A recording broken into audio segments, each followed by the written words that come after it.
Hello what's everyone and आप सभी को नमस्ते। If you plan to coming to Canada या if you plan to coming to Germany, या आपके माइंड में है कि मुझे किस कंट्री को चूज़ करना चाहिए फॉर द स्टडी वीज़ा के regarding, specially for study visa के रिगार्डिंग, डजंट मैटर आप क्लास 12 के बाद आ रहे हो, आफ्टर ग्रेजुएशन अंडर ग्रेजुएट का कोई कोर्स ले रहे हो, या 1+1 सर्टिफिकेट डिप्लोमा कोर्स ले रहे हो, अगर आप मास्टर के बाद भी आ रहे हो, डजंट मैटर आपकी कोई भी प्रोफाइल है, चाहे वो मेडिकल हो, हेल्थ केयर हो, इंजीनियरिंग फील्ड से हो, या आपने कोई मैनेजमेंट का कोर्स भी किया हुआ है, this video is very helpful for you if you have to choose either Germany या आइदर कनाडा। सो तो यार मैं हर चीज़ के रिगार्डिंग बात करूँगा, चाहे वो जॉब अपॉर्चुनिटीज़ के रिगार्डिंग हो, स्टडी वीज़ा के रिगार्डिंग हो, ट्यूशन फीस के रिगार्डिंग हो, पीआर के रिगार्डिंग हो, एंड अभी जो सिचुएशन चल रही है in terms of job opportunity, recession के रिगार्डिंग, इन्फ्लेशन के रिगार्डिंग, हर चीज़ के बारे में बात करूँगा, कनाडा के रिगार्डिंग भी एंड जर्मनी के रिगार्डिंग भी। And you have to choose by yourself according to your profile कि आपको किस कंट्री को चूज़ करना चाहिए फॉर द बेटर फ्यूचर के रिगार्डिंग। देखो मेन मकसद क्या है, मेन मोटिव है to get an opportunity to earn a money and to get a PR as soon as possible. Either you have to choose Germany, either you have to choose Canada. हर किसी का different different thought process होता है, हर किसी का different different गोल होता है, और हर किसी की प्रोफाइल डिफरेंट डिफरेंट होती है। So you have to understand by yourself कि आपको क्या चूज़ करना है। आखिरी में मैं अपना ओपिनियन दूंगा कि what you have to choose according to different different situation. देखो मैं जनरल वे में बताऊँगा, लेकिन हर पर्सन की डिफरेंट डिफरेंट प्रोफाइल होती है, तो आपको अपने आप ही समझना पड़ेगा कि आपको जर्मनी चूज़ करना है या आपको कनाडा चूज़ करना है। हर एंड सबसे मोस्ट इंपॉर्टेंट चीज़, if you are planning on study visa, doesn't matter आप ऑस्ट्रेलिया जाना, UK, America, Russia, Canada, doesn't matter किसी भी कंट्री जाना हो, आप स्टडी वीज़ा पे फाइल लगाना चाहते हो, तो इमिग्रेशन गुरु को ज़रूर फॉलो करना, and they will guide you properly from the basic till the end. First of all they will not charge not even a single penny, not even a single penny.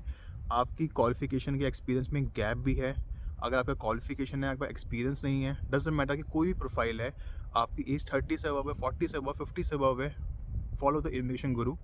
मैं description पे comment section पे उनका link डाल दूंगा, pin भी कर दूंगा। You can take a session, it's a totally free. आपको सबसे इम्पॉर्टेंट चीज़ ये है कि वो आपको बताएगी, प्रॉपर गाइड करेगी आपकी प्रोफाइल के अकॉर्डिंग, और आपको ये भी समझाएगी which province you have to opt, which country you have to opt, and साथ ही साथ मोस्ट इंपॉर्टेंट चीज़, आपको पीआर इजीली कहाँ मिलेगा। तो वो हर कॉलेज यूनिवर्सिटी के रिगार्डिंग बताएगी, चाहे वो पब्लिक हो, प्राइवेट हो, डजंट मैटर।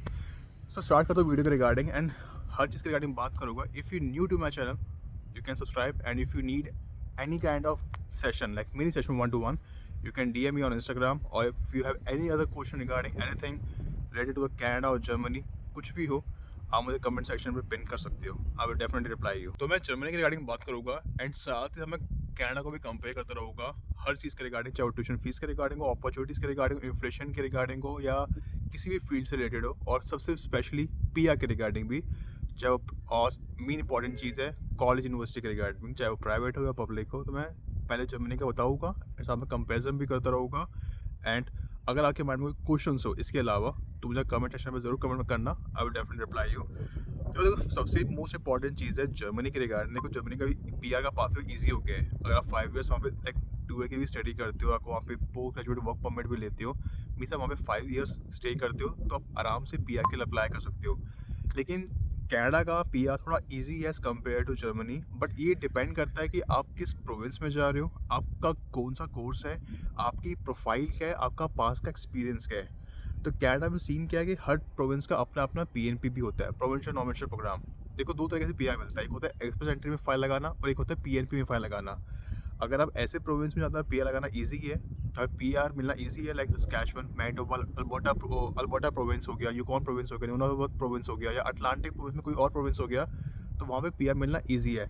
लेकिन करंट सिनेरियो में कनाडा में पीआर मिलना मुश्किल है as compare to Germany. Germany में पीआर मिलना ईजी है। एंड सबसे मोस्ट इंपॉर्टेंट चीज़, ऐसा क्यों है? Because of lots of competition, and ये भी डिपेंड करता है आपकी प्रोफाइल क्या है, आप किस इंडस्ट्री में हो। और अगर आपको रियलिटी बताऊँ, कनाडा में right now getting a job it's not that easy. आपको जॉब तभी मिलेगी other you have skills, you are multi talented, या अगर आपके रेफरेंस कॉन्टैक्ट है, and if you are in a right province, if you are in a right location. आप किसी भी छुज्जू मुझे लोकेशन में होगे, आपको जॉब नहीं मिलेगी। लेकिन जर्मनी में अपॉर्चुनिटी मिलना ईजी है एज़ कम्पेयर टू कनाडा। और सबसे मोस्ट इंपॉर्टेंट चीज़ है जर्मनी के रिगार्डिंग, हमें पब्लिक यूनिवर्सिटीज़ में ट्यूशन फीस नहीं होती है, मोस्ट ऑफ यूनिवर्सिटीज़ में ट्यूशन फीस नहीं होती है। लेकिन कनाडा में चाहे प्राइवेट कॉलेज में एडमिशन लो या पब्लिक कॉलेज में एडमिशन लो, आपकी ट्यूशन फीस लगेगी और आराम से 18-20 हज़ार डॉलर लगते ही लगते कैनेडियन डॉलर्स पर साल का। In terms of tuition fees के रिगार्डिंग कहो, if you have to choose one, I think Germany is much better अगर आप पब्लिक यूनिवर्सिटी पब्लिक कॉलेज में जाते हो तो।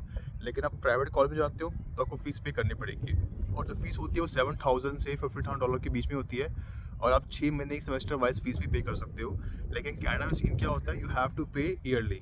आपको एक साल का पूरा अमाउंट एक साल ही मतलब एक साथ ही पे करना है। लेकिन जर्मनी में आप सेमेस्टर वाइज भी पे कर सकते हो। अगर आप जर्मनी में हो स्टडी वीज़ा के रिगार्डिंग हो, मतलब स्टडी वीज़ा पे हो, तो आप 20 आवर्स पर वीक काम कर सकते हो। लेकिन सेम गोज़ टू कनाडा के अंदर भी आप 20 आवर्स पर वीक काम कर सकते हो, लेकिन अप्रैल 30 2024 तक आप 30 आवर्स पर वीक काम कर सकते हो। जब तक आपने वीडियो देखी होगी तब तक 20 घंटे हो जाएंगे, तो दोनों का बराबर ही है, 20 आवर्स पर वीक ही काम कर सकते हो। लेकिन जर्मनी में अपॉर्चुनिटी मिलना, जॉब मिलना ईजी है as compare to Canada. Canada में बहुत डिफिकल्ट है राइट नाउ, करंट सिनेरियो में काफ़ी डिफिकल्ट है। जो जैसे मैंने पहले कहा, either you have a skills, either you have a reference contact, तभी पॉसिबिलिटी है, अदरवाइज पॉसिबिलिटी नहीं है। लेकिन जर्मनी में अपॉर्चुनिटी मिलना ईजी है। अगर आपको जर्मन लैंग्वेज आती है तो एक बहुत बड़ा प्लस पॉइंट है, you will get a job very easily. अगर आपको जर्मन लैंग्वेज नहीं भी आती है फिर भी आपको जॉब मिल जाती है, लेकिन जॉब तभी मिलती है, सेम सिनेरियो है, अगर आपके पास स्किल्स है या फिर रेफरेंस कॉन्टैक्ट है। एंड ये भी डिपेंड करता है आप किस सिटी में रह रहे हो, ये चीज़ें बहुत मैटर करती है। Same goes to Germany and same goes to Canada also. And सबसे मोस्ट इंपॉर्टेंट चीज़ मैं आपको ये चीज़ कहूँगा, आप इंडीड, लिंक्डइन, jobsbank.gc.ca जो कनाडा की लाइक जॉब पोर्टल है, आप हर जगह जॉब पोर्टल पे अपने आप को रजिस्टर ज़रूर करवाना एंड अप्लाई ज़रूर करना। आप किसी भी कंट्री में जाते हो, चाहे जर्मनी हो या कनाडा हो, हर जगह अप्लाई करना, स्टार्टिंग से अप्लाई करना, तो आपके लिए बेटर होगा। आपको समझ आएगा कि किस तरह की अपॉर्चुनिटी अवेलेबल है, और ये भी देखना कि वो जॉब में जॉब का डिस्क्रिप्शन क्या है, वो जॉब में क्या मांग रहे हैं, उस तरह की स्किल्स आपके पास होगी, so it would be very easy for you to get a job either in Germany either in Canada. बात करो स्टडी वीज़ा के रिगार्डिंग, जर्मनी के रिगार्डिंग भी कनाडा के रिगार्डिंग भी। अगर आप 12th के बाद आना चाहते हो, ग्रेजुएशन के बाद आना चाहते हो, या मास्टर के बाद आना चाहते हो, it would be very easy for you to, अगर आप किसी भी जर्मन यूनिवर्सिटी में, किसी प्राइवेट यूनिवर्सिटी में, प्राइवेट कॉलेज में, पब्लिक यूनिवर्सिटी में, पब्लिक कॉलेज में एडमिशन लेते हो, वहाँ पे लेना ईजी है। अगर आपका आईएलटीएस में ओवरऑल स्कोर 5.5 है और एक या दो मॉड्यूल में 5 भी है, तो तब भी आपको आराम से एडमिशन मिल जाएगा। जितना ज़्यादा स्कोर होगा उतना ज़्यादा ऑप्शन, उतना ज़्यादा अपॉर्चुनिटीज़ आपके पास होगी। लेकिन कनाडा का सिनेरियो क्या है कि अगर आपका ओवरऑल स्कोर 6.5 है और नॉट लेस देन 6 है, तभी पॉसिबिलिटी है, तभी अपॉर्चुनिटी मिलेगी। चाहे आप डिप्लोमा में जाओ, सर्टिफिकेट में जाओ, चाहे आप अंडर ग्रेजुएट में जाओ, मास्टर में जाओ, तभी आपके पास चांसेस है, अदरवाइज चांसेस बहुत रेयर है। और आपको जो भी मिलेगी वो आपको ब्रिटिश कोलंबिया प्रोविंस के अंदर ही मिलेगी, अदरवाइज और किसी प्रोविंस में नहीं है। या तो ब्रिटिश कोलंबिया प्रोविंस में, या तो एक दो कॉलेज है जो ऑनटैरियो प्रोविंस के अंदर है। लेकिन अगर आप प्राइवेट कॉलेज में एडमिशन लेते हो ऑनटैरियो प्रोविंस के अंदर, तो मैं आपको साफ साफ मना करूँगा, क्योंकि देखो किसी भी प्राइवेट कॉलेज में एडमिशन लेते हो, चाहे 1+1 हो, डिप्लोमा हो, सर्टिफिकेट हो, अंडर ग्रेजुएट हो, आपको वर्क परमिट नहीं मिलेगा कनाडा के अंदर, वर्क परमिट नहीं मिलेगा if you are taking the admission on the private college. लेकिन जर्मनी में ऐसा सिनेरियो नहीं है। एंड सबसे मोस्ट इम्पॉर्टेंट चीज़, जर्मनी में आईएलटीएस की इतनी डिमांड नहीं है, बट कनाडा में इतनी डिमांड है। लाइक ओवरऑल 6.5 चाहिए, नॉट लेस देन 6 चाहिए हर कैटेगरी के अंदर, चाहे स्पीकिंग हो, रीडिंग हो, लिसनिंग हो या राइटिंग हो। अगर आप पीटी का एग्ज़ाम भी देते हो तो पीटी का एग्ज़ाम दोनों जगह वैलिड है। अगर फॉर एग्जांपल पीटी का एग्ज़ाम देते हो तो जर्मनी में ओवरऑल 54 चाहिए होता है और नो कैटेगरी लेस देन 50। लेकिन कनाडा में ज़्यादा पॉइंट चाहिए होते हैं एज़ कम्पेयर टू जर्मनी। तो अगर आपको लगे कि मेरे पॉइंट्स नहीं बन रहे और मुझे बाहर स्टडी के लिए जाना ही जाना है, मुझे अब्रॉड जाना ही जाना है, पढ़ना ही पढ़ना है, और आपके लाइक आफ्टर 12th के बाद 3 साल का, 4 साल का, 5 साल का भी गैप है, या ग्रेजुएशन के बाद भी, still you can apply in Germany. आप जर्मनी यूनिवर्सिटी में, कॉलेज में अप्लाई कर सकते हो। लेकिन कनाडा के केस में ये बहुत डिफिकल्ट है, इट्स नॉट दैट ईजी। आपको शो करना पड़ता है कि अगर आप में गैप है, आपको गैप फिल करना पड़ता है। बहुत रेयर चांस होते हैं कि गैप को फिल ना करना पड़े, लेकिन गैप को फिल करना पड़ता है। आपको बताना पड़ता है कि आपने उस टाइम पीरियड में क्या किया था, अगर आपने जॉब करी थी, कुछ आप सीख रहे थे, क्या आप पढ़ाई कर रहे थे, you have to fill. But in Germany it's not that difficult, वहाँ पे आपको आराम से मिल सकता है। लेकिन कनाडा में मिलना बहुत मुश्किल है in terms of study visa. And right now getting a study visa in Canada it's quite difficult. अगर आप diploma, certificate, under graduate course लेते हो तो आपको प्रोविंशियल अटेस्टेशन लेटर की रिक्वायरमेंट होती है, पाल की रिक्वायरमेंट होती है, और ये हर प्रोविंस में डिपेंड करता है, हर प्रोविंस में मैटर करता है। अगर आप कोई प्रोफेशनल कोर्स लेते हो, लॉ से रिलेटेड, इंजीनियरिंग से रिलेटेड, या सिविल इंजीनियरिंग से रिलेटेड, या कोई मास्टर डिग्री लेते हो कनाडा के अंदर, तब आपको पाल की रिक्वायरमेंट नहीं होती है। लेकिन आप डिप्लोमा, सर्टिफिकेट, 1+1 कोर्स लेते हो आपको प्रोविंशियल अटेस्टेशन लेटर की रिक्वायरमेंट होती है। जैसे मैटर आप किसी भी यूनिवर्सिटी में जाते हो या किसी भी कॉलेज में जाते हो, आप किसी भी कॉलेज यूनिवर्सिटी में एडमिशन लोगे कनाडा में, हमेशा पब्लिक यूनिवर्सिटी पब्लिक कॉलेज में ही लेना। Never take admission in private college. आपको पहली बात तो वर्क परमिट ही मिलेगा, कोई बेनिफिट नहीं है। It's just a waste of money, nothing else. And साथ ही साथ आप जर्मनी में किसी भी यूनिवर्सिटी कॉलेज में एडमिशन लेते हो, आप चाहे 12th के बाद आ रहे हो, ग्रेजुएशन के बाद आ रहे हो, मास्टर के बाद आ रहे हो, आपकी मिनिमम परसेंटेज 50 होनी चाहिए। लेकिन कनाडा में सिनेरियो थोड़ा उल्टा है कि यहाँ पे 55-60 होनी चाहिए, डिपेंडिंग अपॉन आप कौन सा कोर्स ले रहे हो। अंडर ग्रेजुएट के बाद आ रहे हो, मास्टर के बाद आ रहे हो तो 60 मांगते हैं, कई जगह 55 भी मांगते हैं, लेकिन अच्छी यूनिवर्सिटी कॉलेज होगा तो 60% मांगते हैं। लेकिन जर्मनी में सिर्फ मिनिमम 50 मांगते हैं if you coming after 12th graduation या मास्टर्स के रिगार्डिंग। जर्मनी में 2 इनटेक होते हैं, 2 मेन इनटेक होते हैं, एक होता है फरवरी इनटेक और एक होता है अक्टूबर इनटेक। कनाडा में 3 इनटेक होते हैं, जैन इनटेक, मई इनटेक और सितंबर इनटेक। जो मोस्ट पॉपुलर इनटेक है वो है मई इनटेक और सितंबर intake. Maximum students, doesn't matter किसी भी प्रोविंस में जा रहे हो, किसी भी यूनिवर्सिटी कॉलेज में एडमिशन ले रहे हो कनाडा के अंदर, वो हमेशा मैक्सिमम मई इनटेक या सितंबर इनटेक में लेते हैं। अगर आप जर्मनी में किसी भी कॉलेज यूनिवर्सिटी में एडमिशन लेना चाहते हो, आई वुड रिकमेंड यू 5-6 महीने पहले अपना प्रोसेस स्टार्ट करना, क्योंकि प्रोसेस को कंप्लीट होने में 3-4 महीने लगते हैं। क्योंकि जितना लेट करोगे उतना टाइम कंज्यूम होगा, क्योंकि आपका इंटरव्यू भी होता है और आपको जर्मनी एम्बेसी नहीं जाना होता। जब भी आप स्टडी वीज़ा के लिए फ़ाइल लगाते हो, आपको VFS ग्लोबल पर जाना होता है। तो मैं आपको एक छोटी सी एडवाइस करूँगा, आपको किसी भी कंट्री का वीज़ा लगाना हो, I have recommend you very like, I will tell you very frankly, I will recommend you कि इमिग्रेशन गुरु को ज़रूर चूज़ करना। They will help you out in terms of visa, study visa के regarding. सबसे most important चीज़ है, या कोई कनाडा में हो या जर्मनी में हो, कोई GC की GK देते हैं, आपको 100% ट्रांसपेरेंसी होती है, 100% रिजल्ट होता है। आपकी एज 30 से अबव है, 40 से अबव, 50 से अबव है, आपका 2 बार, 5 बार, 6 बार रिफ्यूज़ल आ चुका है, चाहे वो कनाडा के रिगार्डिंग हो, जर्मनी के रिगार्डिंग हो, इनका 100% सक्सेस रेट है। देखो मेन मकसद क्या है, हमें स्टडी वीज़ा चाहिए एज सून एज पॉसिबल, कैसे भी मिले। चाहे जर्मनी में जाना हो, कनाडा में जाना हो, ऑस्ट्रेलिया जाना हो, UK जाना हो, US जाना हो, हमें स्टडी वीज़ा मिलना चाहिए। तो इनका 100% सक्सेस रेट है। And they will not ask you not even a single penny. Result आपको मिलेगा, वीज़ा अप्रूव्ड होगा, तभी आपको कुछ पे करना है। एक मिनिमम अमाउंट आपको पे करना है, उससे पहले कुछ भी नहीं पे करना। आई will recommend you, highly recommend you, description पे लिंक दिया मैंने, और मैंने फ़ोन नंबर भी है लाइक स्क्रीन पे जो शो है, और मैं लाइक कमेंट सेक्शन में पिन कर दूंगा। एटलीस्ट टेक अ सेशन, बात करो, अच्छा लगे कंटिन्यू करो, ना लगे कोई बात नहीं, let it be, but at least try करो। क्योंकि because they are here, like they have a professional team and they are in the this kind of profession from I think more than 10 to 12 years। So उनको अच्छा खासा experience है, और उनके पास हर country के professionals हैं जो को प्रॉपरली गाइड करेंगे अकॉर्डिंग टू योर प्रोफाइल, कि आप प्रोफाइल आपको वीज़ा कैसे मिल पाएगा। एंड सबसे मोस्ट इंपॉर्टेंट चीज़, वो आपको इसमें भी हेल्प करेगी कि आपको PR कैसे मिलेगा। देखो स्टडी वीज़ा एक बहाना है, असली मकसद PR बहाना है। चाहे वो जर्मनी हो, चाहे वो कनाडा हो, चाहे वो XYZ कोई भी कंट्री हो। So focus on study visa and focus on ऐसे प्रोविंस में जहाँ PR मिलना ईजी है, either Germany either Canada, and choose the right course according to your profile, जो आपको आगे भी हेल्प करेगा in terms of getting a job. So you will earn a good amount of money in that particular country. और यार जब भी आप जर्मनी के लिए आप फाइल करते हो ना, किसी भी स्टडी वीज़ा के लिए फाइल करते हो, तो कोई APS डॉक्यूमेंट लगाना होता है, एकेडमिक एवेल्यूएशन सेंटर्स में। टोटल 5 डॉक्यूमेंट्स आते हैं, इसकी फीस होती है 18,000। अगर कोई एडिशनल आप डॉक्यूमेंट लगाते हो, आपको इसमें 500 रुपीज़ एक्स्ट्रा पे करना होता है, और ये मैंडेटरी होता है, जो जर्मन एम्बेसी के अंदर ही आता है। आपको सारे डॉक्यूमेंट VFS ग्लोबल पे होते हैं, लाइक फाइल करने होते हैं। जर्मन एम्बेसी में आपको लाइक डायरेक्टली नहीं जाना होता। So and same goes to Canada के रिगार्डिंग भी। कनाडा के अंदर आप सीधा एम्बेसी में जा सकते हो, आपको वहाँ पे VFS ग्लोबल की कोई रिक्वायरमेंट नहीं होती है। लेकिन देखो अभी right now getting an study approval, it's not that easy in Germany also, not that easy in Canada also. लेकिन सबसे मोस्ट इंपॉर्टेंट चीज़ जर्मनी की है कि वहाँ का जो सक्सेस रेट है स्टडी अप्रूवल का, वो है 92%। अगर आपकी प्रोफाइल सही है, अगर आप सही कोर्स चूज़ कर रहे हो, then definitely you will get a approval. But Canada में सिनेरियो क्या है कि अभी इतना इजी नहीं है। अगर आप डिप्लोमा सर्टिफिकेट 1+1 कोर्स लेते हो, आपको पाल की रिक्वायरमेंट होती है, प्रोविंशियल अटेस्टेशन लेटर की रिक्वायरमेंट होती है। अगर आप अंडर ग्रेजुएट प्रोफेशनल कोर्स लेते हो, मास्टर लेते हो, तो उसमें आपको रिक्वायरमेंट नहीं होती है। और अब जैसे मैंने पहले कहा, देखो 2023 के मुकाबले 2024 में टोटल 3,60,000 सीट्स है स्टडी वीज़ा के रिगार्डिंग, 35% लेस है 2023 के मुकाबले कनाडा के अंदर, जिसमें सिर्फ 60% ही अप्रूव होगा, जिसमें डेट मीन्स 2,95,000। अगर आप मास्टर डिग्री का अच्छा कोर्स लेते हो, प्रोफेशनल कोर्स लेते हो, तो आपके चांसेस है, और ये भी डिपेंड करता है आप किस प्रोविंस में जा रहे हो। I would highly advice you कि ब्रिटिश कोलंबिया प्रोविंस को या क्यूबेक प्रोविंस को अवॉइड करना।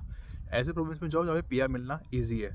लेकिन अगर आपको चाहिए कि मेरे को धक्के नहीं खाने, मेरे को अच्छी अपॉर्चुनिटी चाहिए, मेरे को आराम से पीआर भी चाहिए, और मेरे को लाइक एक कुछ सीखना है, मेरे को ज़्यादा पैसे कमाने हैं, मेरे को इनकम ज़्यादा चाहिए, और मेरे पास बहुत अच्छे स्किल्स हैं, और मेरे को मतलब कि कहीं भी जाऊँ मैं, मेरे को आराम से जॉब मिल जाए, मेरी चीज़ों की वैल्यू हो, तो I would recommend you, if you have to choose one, either Germany और either Canada, then I would say you have to choose Germany. Because Germany में अपॉर्चुनिटी भी है, स्किल्स की भी डिमांड है, पैसा भी अच्छा कमाओगे, टैक्स भी कम है एज़ कम्पेयर टू कनाडा, और जो सक्सेस रेट है अप्रूवल का स्टडी वीज़ा का, वो वहाँ पे ज़्यादा है। चाहे आप आफ्टर 12th के बाद आ रहे हो, आपके बाद 2 साल गैप है, 3 साल गैप है, 4 साल गैप है, जब ग्रेजुएशन के बाद आ रहे हो, मास्टर के बाद आ रहे हो, वहाँ पे सक्सेस रेट ज़्यादा है।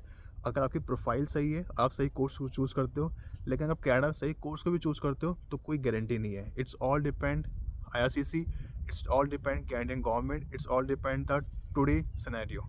So it's not that easy to get a study approval in Canada right now easily as compared to Germany. अगर आपको लगे कोई जर्मन लैंग्वेज नहीं आती है, तो इतने टेंशन की बात नहीं है। अगर आपको इंग्लिश भी आती है, इट्स ईजी, आपको आराम से जॉब भी मिल जाएगी। एंड दूसरी मोस्ट इंपॉर्टेंट चीज़, if you learn German, it would be good for you. अगर आपको लगे किसी मुझे पब्लिक यूनिवर्सिटी, किसी पर्टिकुलर यूनिवर्सिटी, पर्टिकुलर कॉलेज में जाना है, वहाँ पे जर्मन की रिक्वायरमेंट है, लाइक A2 लेवल की, AB1 लेवल की रिक्वायरमेंट है, तो immigration Guru will help you on that also. आपको आराम से ऑफर लेटर मिल जाएगा, आराम से मिल जाएगा। दे will help you from the basic till the end. Doesn't matter, किसी भी यूनिवर्सिटी, किसी भी कोर्स में अप्लाई करना चाहते हो, किसी भी यूनिवर्सिटी कॉलेज का ऑफर लेना चाहते हो, डजेंट मैटर किसी भी सिटी में जा रहे हो, दे will help you out from the basic till the end. And I repeat, I would definitely recommend you, description पे लिंक है, फ़ोन नंबर स्क्रीन पे शो हो रहे हैं, टॉक टू देम, सेशन लो उनसे, बात करो, अच्छा लगे, आपको लगे कि आपके लिए बेनिफिशियल है, go for it. They will not ask you not even a single penny. I repeat, they will not ask you for a single penny, and they will ask you and they will guide you properly. 100% success rate है उनका इस study visa approval में। अगर आपको spouse visa भी लगाना है, visitor visa भी लगाना है, they will help you out on that also.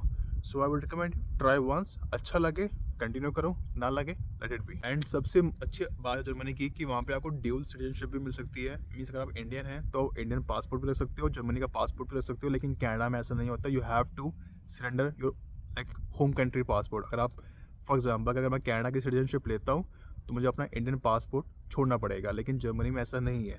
और सबसे मोस्ट इंपॉर्टेंट चीज़, अगर आप जर्मनी में like as an study visa पे हो, तो अगर आप फुल टाइम वर्क करते हो, तो आप 140 डेज़ फुल टाइम वर्क कर सकते हो। लेकिन अगर आप लाइक हाफ डे वर्क करते हो, डेट मीन्स कि आप सिर्फ 280 डेज आप वर्क कर सकते हो अगर आप फुल टाइम वर्क नहीं करते हो, अगर आप स्टडी वीज़ा पे हो तो। लेकिन कनाडा में आप सिर्फ 20 आवर्स पर वीक वर्क कर सकते हो, लेकिन अप्रैल 30 तक आप 30 आवर्स पर वीक कर सकते हो। इसके बाद गवर्नमेंट 30 आवर्स ही रखे या 20 आवर्स रखे, यू नेवर नो। अभी कोई लाइक गवर्नमेंट ने, आईआरसीसी ने, कैनेडियन गवर्नमेंट ने ऐसा कोई अनाउंसमेंट नहीं करी है, तो अभी 30 आवर्स तक है, अप्रैल 30 तक। उसके बाद अगर वो अनाउंसमेंट करते हैं तो माइट भी हो जाएगा, नहीं करते हैं तो जैसा है 20 आवर हो जाएंगे। But I would suggest you, see मेरा जो ओपिनियन है, मैं आपको बताता हूँ अपना ओपिनियन क्या है। देखो, अगर आपको अच्छे पैसे कमाने हैं, आपको एक अच्छा लाइफस्टाइल चाहिए, आपको यूरोप में कहीं भी घूमना है फ्रीली, क्योंकि आप जब आपको पीआर मिल जाएगा, पासपोर्ट आपके पास आ जाएगा जर्मनी में, तो आप कहीं भी ट्रैवल कर सकते हो यूरोप में। कोई रिस्ट्रिक्शन, कोई कैपिंग नहीं है, मतलब कोई इमिग्रेशन का कुछ दिखाने का कुछ सिनेरियो नहीं है। लेकिन कनाडा का डिफरेंट सिनेरियो है, क्योंकि कनाडा आता है नॉर्थ अमेरिका कॉन्टिनेंट के अंदर। अगर आपको अच्छी जॉब चाहिए, अच्छा पैसा कमाना है, रेफरेंस कॉन्टैक्ट इतने ज़्यादा नहीं है, इंट्रोवर्ट हो, तो I think Germany is much better as compare to Canada. Canada में अभी इन्फ्लेशन है, सैलरी थोड़ा सा डाउन है in terms of opportunity, in terms of job, doesn't matter आप किसी भी फील्ड में हो। और अगर आप जर्मनी जाते हो, तो आपका जो पास का एक्सपीरियंस है, आपकी जो पास की क्वालिफिकेशन है, उसकी वैल्यू होती है, उसको काउंट किया जाता है। लेकिन कनाडा में ऐसा नहीं है। सो कनाडा में जो भी आपने पास में एक्सपीरियंस है, पास में आपकी क्वालिफिकेशन है, आप मेडिकल फील्ड में हो, हेल्थ केयर इंडस्ट्री में हो, आप कोई भी फार्मेसी में हो, इंजीनियर हो, आपकी वैल्यू ज़ीरो है। आपको फ्रॉम द बेसिक स्टार्ट करना पड़ेगा। Right now it's not easy to get a money, it's not easy to earn a money here in Canada as compare to Germany. So if you have to choose one, I think you have to choose Germany. बाद में क्या scenario होता है Canada के regarding 2026-2027 के बाद, you never know.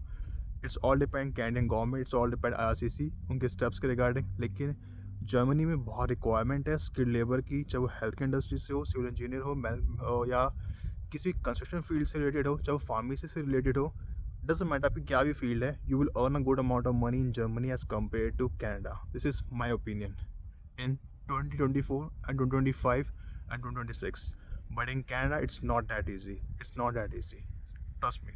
Short में समझाता हूँ, अगर आपको आइलेट्स का एग्ज़ाम आपका स्कोर अच्छा नहीं आ रहा, अगर आपकी क्वालिफिकेशन में एक्सपीरियंस में गैप है, अगर आपका एक्सपीरियंस ही नहीं है, और अगर आपका मन है कि मुझे बाहर जाना है, मुझे बाहर पढ़ाई करनी है, मुझे अच्छा पैसा कमाना है, मेरे को बाहर सेटल होना है अब्रॉड में, then you have to choose Germany rather than Canada.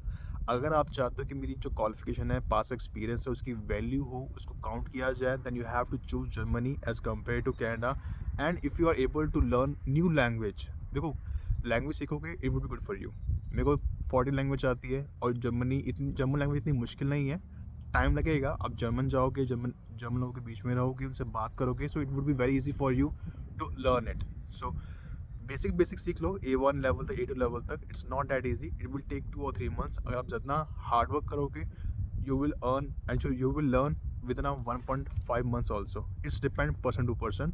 But अगर आप चाहते हो कि मेरा फ्यूचर ब्राइट हो, then I think in the current scenario you have to choose Germany as compare to Canada. बाकी हर कंट्री के अपने प्रो एंड कॉन्स है, this is what I can compare.